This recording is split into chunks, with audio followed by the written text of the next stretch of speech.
Vivemos em um mundo onde a onda de terror e desastres tentam roubar a nossa paz, onde o mal sempre está tentando prevalecer. Mas vemos pela palavra de Deus desde o Antigo Testamento que o cuidado de Deus para com aqueles que o temem e o buscam é muito real e permanente. Fique atento a mais um programa Encontro com a Palavra. Aqui apresentamos a palavra de Deus como resposta a todas as mais difíceis questões da vida. Agora com você, Pastor Edson Bruno.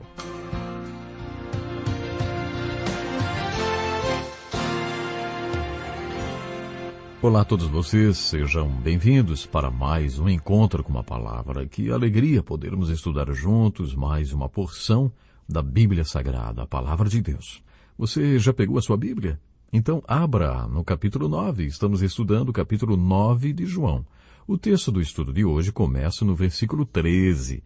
No último programa comentamos os 12 primeiros versículos desse capítulo que registram mais um ato simbólico de Jesus. Os capítulos 5, 6, 7 e 8 de João começam com um acontecimento que se torna a ilustração para um discurso, sermão ou discussão de Jesus, carregados de ensinos profundos. Nos 12 primeiros versículos do capítulo 9, lemos sobre a cura de um cego de nascença que se tornou luz de Jesus. Ele se tornou uma testemunha por causa de tudo que as outras pessoas viram em sua vida e também pelo que ele próprio falou e testemunhou. Vizinhos e amigos viram o que lhe tinha acontecido e começaram a perguntar, e ele começou a responder. No versículo 13 observamos que o diálogo hostil entre Jesus e os líderes religiosos continuou. Levaram aos fariseus o homem que fora cego. Era sábado, o dia em que Jesus havia misturado terra com saliva e aberto os olhos daquele homem.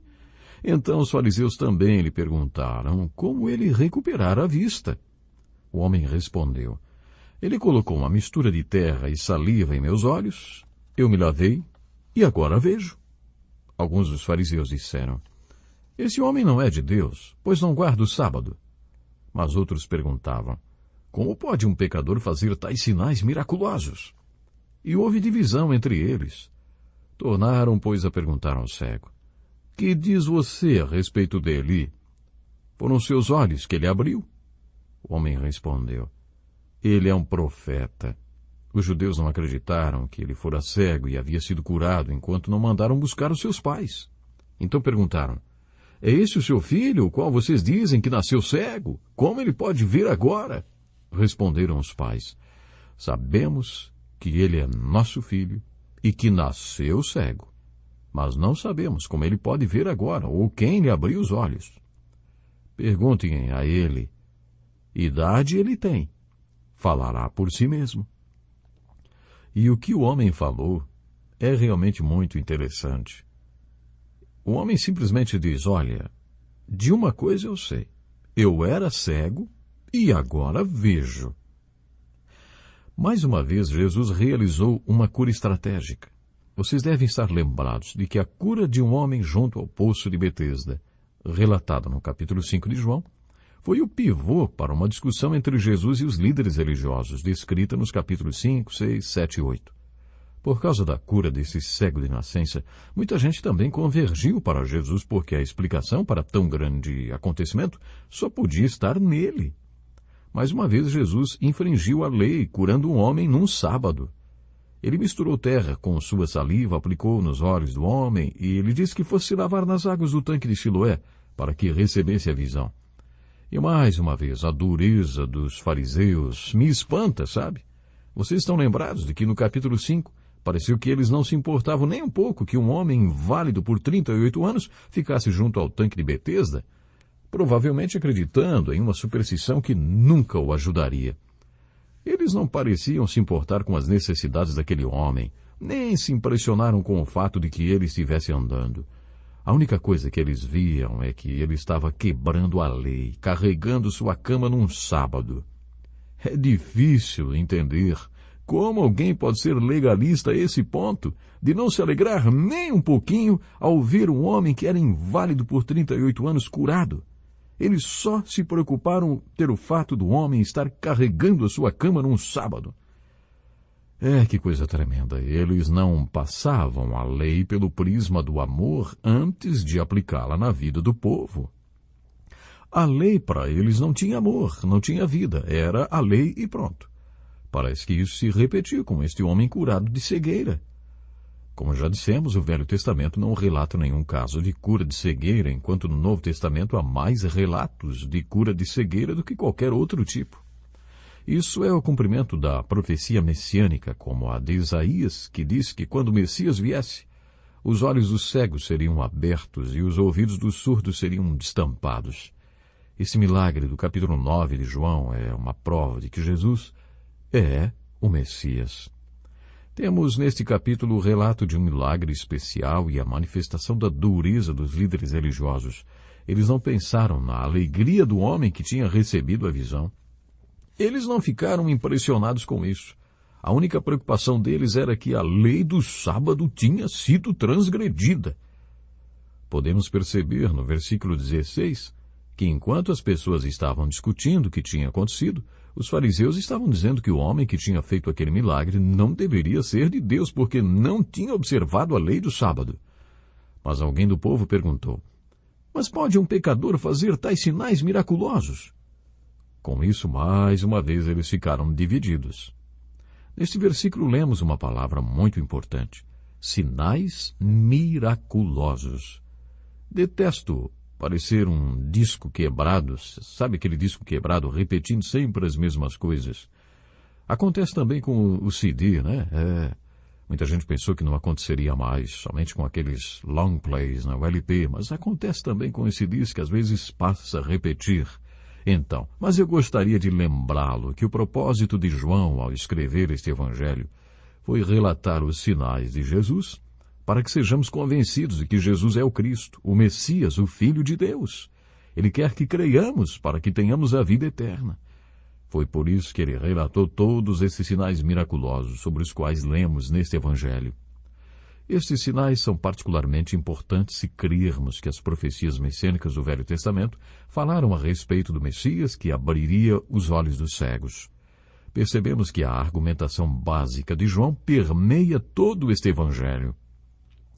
Os vizinhos, os amigos e a multidão, todos voltaram-se para o homem que tinha sido cego e lhe perguntaram: que diz você a respeito dele? Foram seus olhos que ele abriu? Esse é um ótimo retrato do que é ser uma testemunha. O que Jesus já fez na sua vida? Ele já lhe abriu os olhos? Ele já fez alguma coisa por você? Se ele já fez alguma coisa por você, então você tem a responsabilidade de dar testemunho de Jesus Cristo. Gosto muito da história relatada no capítulo 8 do Evangelho de Lucas.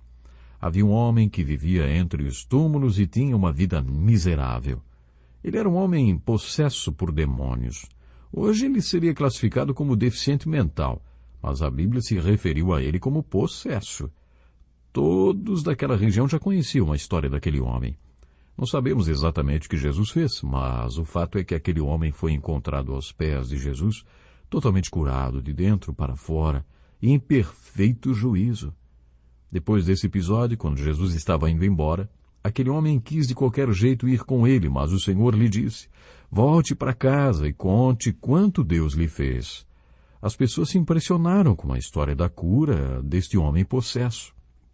Sabe, o ser humano se sente ameaçado por aquilo que não conhece. E como o povo não entendeu o que havia acontecido, quis que Jesus deixasse aquela região.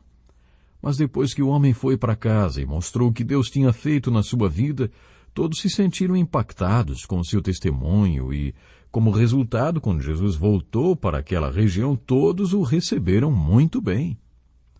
Lendo este capítulo, este episódio de Lucas 8, entendo que depois que Jesus muda a nossa vida, passamos a ser testemunhas dele. Como já ouvi dizer, ou somos missionários ou estamos no campo de missões. Se Jesus já fez alguma coisa por você, se ele já o salvou e causou uma mudança de dentro para fora na sua vida, se ele já o libertou, você pode estar querendo passar mais tempo ainda com ele ou com outros cristãos, mas ele nos diz para irmos para casa. Você não precisa atravessar o país, nem ser missionário em áreas remotas do planeta, nem em prisões e hospitais. Jesus quer que você comece o seu testemunho na sua própria casa. Por isso ele disse para aquele homem: volte para casa e conte o quanto Deus lhe fez. Eu acho muito interessante Aquele homem possesso, que andava nu para cima e para baixo, acaba agora muito bem vestido, Vamos dizer de terno e gravata? Bom, não sei. Muito bem vestido, aos pés de Jesus, e dizendo: Jesus, eu gostaria muito de te seguir também, sabe? Eu gostaria muito de andar contigo, depois que tu fez para mim. Mas Jesus diz: não, volte para tua casa, conte o quanto Deus fez por você. E o homem voltou, serviu como testemunha viva naquela região. Sabe, a grande comissão de Jesus envolve mais do que simplesmente falar. Ela envolve mostrar e falar. Foi isso que fez aquele homem. Ele mostrou com a sua própria vida e também falou com suas próprias palavras. O mesmo aconteceu com o cego de nascença. Quando as pessoas lhe perguntaram: que diz você a respeito dele? Foram seus olhos que ele abriu.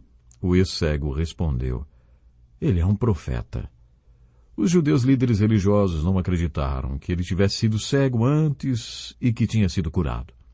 Por isso chamaram os pais dele. Os pais daquele homem mostraram ter a sabedoria de Salomão.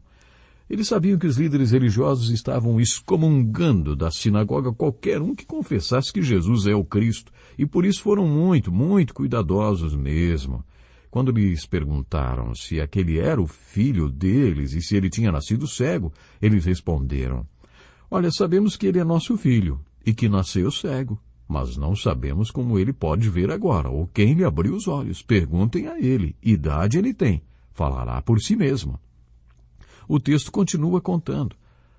Pela segunda vez, chamaram um homem que fora cego e lhe disseram: para a glória de Deus, diga a verdade, sabemos que esse homem é pecador. Quero dizer, fale logo de uma vez. E o homem respondeu: não sei se ele é pecador ou não. Uma coisa eu sei, eu era cego e agora eu estou vendo. Ele pegou bem o jeitão dos pais. O texto dá a impressão de que ele não tinha visto o Senhor de perto. Não sei se ele é pecador ou não, ele disse. Uma coisa eu sei, eu era cego e agora eu estou vendo. Você entende agora por que eu disse no início do nosso estudo que o Evangelho de João possui um significado mais profundo? Tive o privilégio de ter pais crentes em Jesus Cristo e os dois tinham irmãos que eram sempre convidados para ir à nossa igreja. Depois da programação iam para casa lanchar conosco e ficávamos à mesa.